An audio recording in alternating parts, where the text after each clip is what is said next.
and we are live at the Republican National Convention here in Milwaukee, Wisconsin.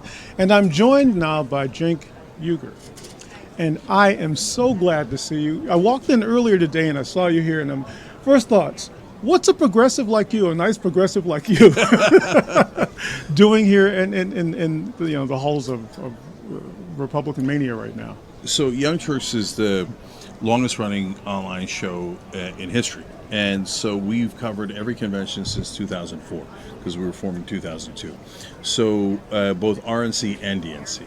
So COVID knocked us out last time, but other than that, we've gone to each one. And in the old days, progressives or Democrats going to Republican convention in terms of media was not strange. It was normal. These days, the country is so bifurcated and split that people are like, whoa, what are progressives doing here at the RNC? But that should be normal. We should be talking to one another. And these days we aren't. We're not talking to one another. Would you describe it as talking at one another, or are we even having a conversation anymore? Have we abandoned the conversation completely? Yeah. Well, at our network at TYT, we try to revive that. So we have internal debates, we have hosts who disagree, and our motto is open hearts, open minds. Okay? And so if somebody says, for example, I'm against what Israel's doing in Gaza, but one of our hosts is a huge Israeli defender. And so they say, oh, you should get him off the air because we disagree with him. No, I'm not going to do that. We're going to have those conversations. We agree in part, we disagree in part. But as far as a country goes, you're right. We're yelling at each other, and we're not listening to one another at all. And I think a lot of people on the left have no idea why MAGA thinks what they do, and they don't want to know. And MAGA has no idea why the left thinks what they do, and they don't want to know. What can you learn as a progressive from being here about? What can you learn about the process? What can you learn about Republicans and their thinking by being here present at the convention? Yeah, I mean, I would ask all other Democrats to listen to them for a second, okay? Because you might find out something. And so here's one thing we found out about MAGA when we started listening to them. And how do we listen to them? We did interviews, we did man on the street, etc. And a lot of times they say, in my opinion, crazy things. Okay, so they'll say, I'd rather have Trump as a dictator than Biden as president. And I'm like, oh, what are you guys doing? That's the whole, that's the opposite of the point of America, right? Don't go in that direction. But one of the things that you find out is they hate corruption. Wait a minute, we hate corruption. Okay, so there's a point of agreement. Now all of a sudden they're anti-war. Hey, wait a minute, we're anti-war. They're for the average American worker, we're for the average American worker. Maybe we think that they got misdirected and they think we got misdirected, but at least there's actually a lot of ground that we could agree on, but the parties and the media don't want us to agree. They want us to focus on all of our disagreements. Because that's what they benefit from. Something that's always caught my attention is the fact that if you go to any given game on any given Sunday during football season, you'll have 80,000 people in the stadium. None of them probably thinking about one another's political views, all cheering for the same team. So I think that speaks to the commonness. There is common ground. There's a story that you tell about Bernie Sanders, and I heard you tell it earlier, as a matter of fact, about a Bernie Sanders fan saying that he was willing to vote for Donald Trump. And I want you to talk to that again. We were talking about why Trump is so appealing to so many people who aren't necessarily even, so we think of the MAGA set, right? We've got your typical MAGA person. That's his base. But he doesn't just appeal to his base. He appeals to people beyond that. And you talked about him, the confidence game. Yeah, so, look, in my opinion, Donald Trump's a con man, and a legendary con man. He puts P.T. Barnum to shame. But there is an upside to a con man, which is that he finds out what his mark wants most, and he promises to give it to them. So what Trump is doing is he's finding out, what do Americans really want? Now, whether he's going to give it to them is a different question. Right, he's great at the promise, yeah, but arguably not so great at the delivery. 100% right. Okay, so but it's carrot and stick because he keeps it just out in front of them all the time. Yeah, but he's savvier about it than the Democrats. So this interview that you were referring to is 2016. We interview a guy who's actually leading a strike at a Waffle House, Bernie Sanders supporter. So obviously pro-labor, pro-union, all that stuff, and he's in Western Virginia. And we asked him, so why is everybody here supporting Trump when it's actually against your economic interest to do so? And he said, because Trump at least had the decency to lie to us. And he said, look, we're desperate for hope here. A lot of folks out here do mining, right? And so when Hillary Clinton says you're all going to lose your jobs, then we got no hope. When they keep backing, everything that the giant corporations want, we got no hope.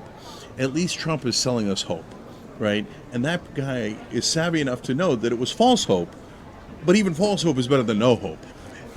So that's the situation, terrible situation we find ourselves. Yeah, there's been a lot of commentary about the debate a few weeks ago, and one of the things that here's where I landed. Biden was going to be Biden. He was going to do what he typically tends to do, but more than anyone, I fault his preparers, because I think they loaded this guy up with far too much information that was going to be irrelevant to the average listener. Most people weren't going to even care about the numbers, because that's not the argument that Donald Trump is going to give you back. He's going to say, we were great, we had the best economy, we had the best world. While I was there, it doesn't matter. It was the best, I was the greatest, it was the best. And that was going to be his argument. You needed to come back and counter that. And you don't necessarily counter that with numbers. You just counter that with your, this guy's a criminal, he's a convict, and he probably doesn't like your mother or something. Yeah, no, look, I don't think there's any excuse for Biden's debate performance, because, look, Donald Trump is such an easy mark himself. So if I'm in a debate with Donald Trump and we start talking about the economy, I said, look, brother, I think you're a fake populist, okay? So what'd you do when you got into office? You did a giant corporate tax cut. So corporations across the world would like to thank you for robbing the American taxpayers and funneling all their money to these multinational corporations. You think I don't know that they're your donors? We all know. You think we don't know that you promised $1 billion to the oil companies? That's taxpayer money. $1 billion to the corporations, as long as they give you $1 billion in campaign donations. You sell out the American people at every turn, right? And I give a dozen more examples. Yeah. Now, you see how strong I was? Like, you agree, disagree, etc. But I came out forcefully right there. Did Joe Biden sound anything like that? I mean, he sounded 2%. Yeah. Like, come on, brother. No, this is not it. I don't care how if you were over-prepared, show me. Okay? Yeah. No, he's not. He's gone. He's gone. He's in every interview mumbling, not finishing sentences. I want to win. I want to beat Donald Trump. I want to win. We could have amazing new candidates we would go from underdog to favorites. I don't know why Democrats don't want to be the favorites. I don't know why they're willing to just walk into this ambush and lose to Donald Trump. And so I know we're here at the Republican convention, but it's worth bearing out right now. It's worth exploring just for a brief moment what's happening over on the across the aisle right now. And there's a major rift between the folks who want Biden to stay and those who want Biden to go. And there's a public rift, and there's also a private one. Interested in exploring what that means as far as liberals and progressives starting to try to find their own way. But I'm also interested in why that same conversation doesn't occur openly on this side of the aisle. Because the same divisions exist here, but you just don't hear about them here in the way that you hear about them on the other side of the aisle. Yeah. And does that work? One last thing, does that work to their detriment? Yeah. I think that it massively works to the detriment of the Democratic Party, and let me explain. So the Republicans do have primaries. They had a primary here. Nikki Haley made a real run at it, right? And Ron DeSantis tried, but he got clowned. And so, but they went and voted, and there's no question that the Republican voters preferred Trump. So, but every time Trump goes through that trial by fire, he gets stronger, right? And in 2016, they had the wildest, craziest, most divisive primary in the history of primaries. They were talking about their genitals. Okay, they were talking. I mean, it was the craziest thing that anybody had ever seen up until that point, and they won.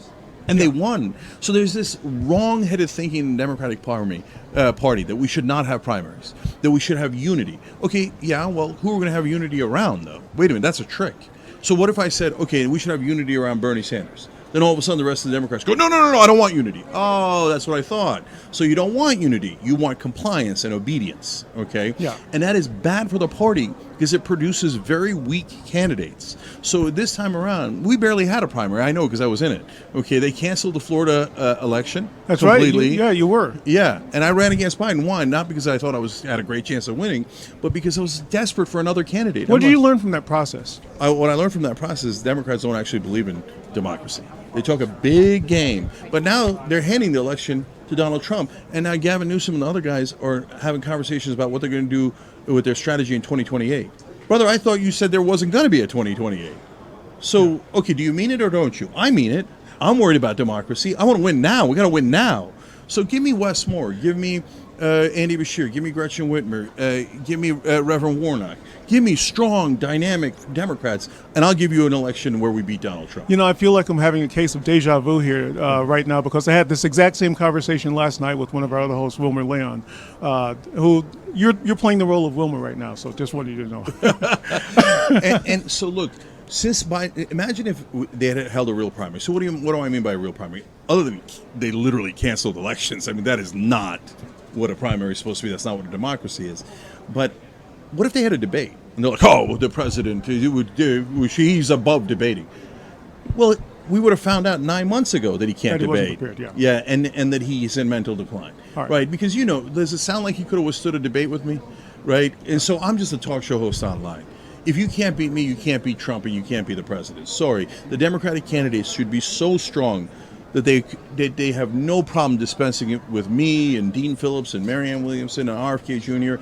I mean, at least get tested by RFK Jr. Yeah. If you can't beat him in a debate, you shouldn't be our candidate. I've got two more things I want to ask you about. One is going to be this next one, and the other is going to be about the show. But you're sitting right now. You're the kingmaker at the DNC. Does Biden stay? Biden go? Who do you replace him with if he goes? Yeah. So because let me set it up this way. When you're at this RNC, you see, if nothing else, enthusiasm for the guy who they picked. Convict, 3 other cases against him, one which looks like it's be going away, bankruptcies, bank fraud with his company. You see a guy who's should be hobbling and is winning right now. Who should replace Joe Biden if you're saying to replace Joe Biden? So first, you say, does Biden stay? Does Biden go? And if he goes, who do we replace him with? Yeah, he definitely go. He's got to go. I don't want to lose on purpose. This is crazy. And now there's a pollster, their own internal pollster, trying to talk Biden out of staying in the race because he's showing him numbers and he's saying it is literally impossible. You've already lost. You've got to let the Democratic Party have a shot here. And even his own inner circle, according to Politico, says near 0% chance. Exactly what I was saying during the primary. Near 0%. So he's got to step aside. Now, who should it be? It should be an open convention where the delegates decide. Those are all Joe Biden delegates. They're not going to pick a progressive. And what's interesting is it's no longer progressives versus establishment. That was the 2016 and 2020, and I'm on the progressive side, so I would have wanted for Bernie and et cetera, right? But now Bernie's on Biden's side, and Nancy Pelosi's on my side. We're really seeing a configuration. Look, so let's plan to get together again at the DNC and have this conversation again. We'll yeah, absolutely. But let me just say, as far as the dream ticket goes, what I'm encouraging is for all the Democrats out there, you think about your dream ticket. Yeah. And just picture, like I said, Gretchen Whitmer, if you like her, governor of Michigan, and Governor Wes Moore of Maryland. Wow, that's an exciting ticket, right? Yeah. Okay, Governor Andy Beshear of Kentucky. He won in Kentucky twice. Yeah. His brother knows how to win. He's a dark horse and not mentioned in enough conversations. Right. Reverend Warnock, incredible speaker, okay? We put those two together. Holy cow, that's a great ticket. That's an exciting ticket. We win with that ticket, right? Yeah. You think of it in marketing terms, the way that Donald Trump approaches a race. What is elections but marketing, right? Yeah, but marketing. How does anybody get the thought in their head on how they're going to vote? They see it in media. Yeah. They see it through the marketing. They see it through the ads. They see it through the TV shows, radio shows, etc. So when we have an open convention, we pick the strongest candidate. And by the way, that could be Kamala Harris. Mm-hmm. She would start with the lead, right? Because she's the vice president. Right, naturally, yeah. Right? Yeah. And then if she can get the most amount of delegates, which she would be the favorite, right? Then she's proven herself. Yeah. Then she comes out a much stronger candidate. Yeah. Then I become a Kamala Harris fan and go, hey, wait a minute. She earned it at the convention. Although arguably you could say that this race is fill in the blank versus Donald Trump, or Donald Trump versus except for Biden.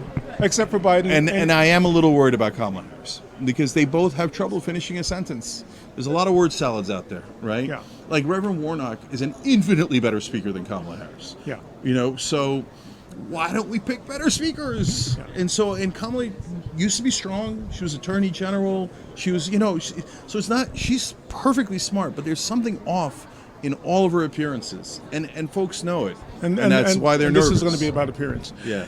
Last thing, we're talking about speaking and communicating. If there's anyone who's been able to communicate to the audiences across the board, and especially to progressive audiences, you've been able to do that, and you've had you've had staying power. You've been doing this now, I think, 21, 22 years 22 or so. Years, yeah. 22 years now. But you started off. You were one of the original YouTube crew. Yeah, back when YouTube wasn't.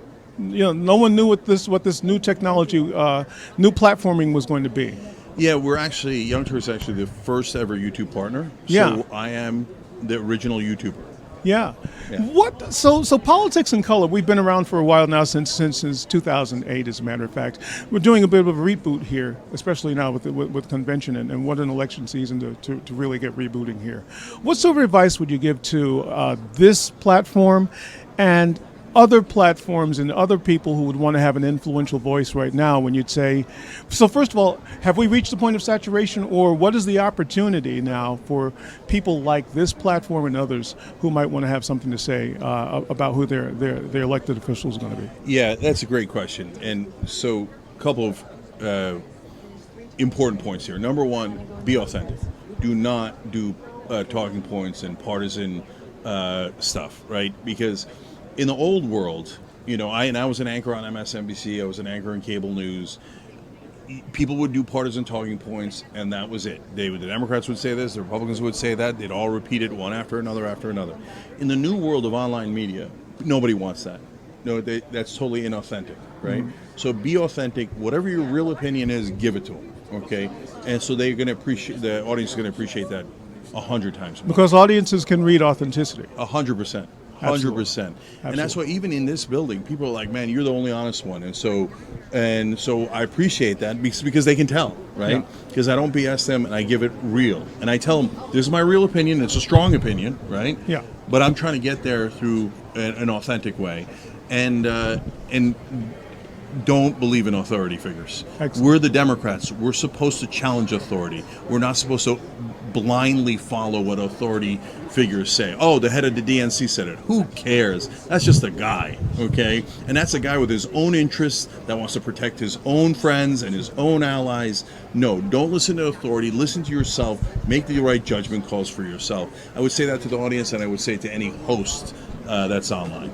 Well, I thank you so much for being here. We're going to talk again at the DNC, so let's make sure that we make that happen. Terrific. But right now, we've been talking with Cenk Uygur, who is the host and creator of Young Turks. Great guy to speak with, great guy to listen to. In the meantime, we're going to toss it back to a break, and we'll be back momentarily. I'm Jonathan Clark, live from the RNC convention.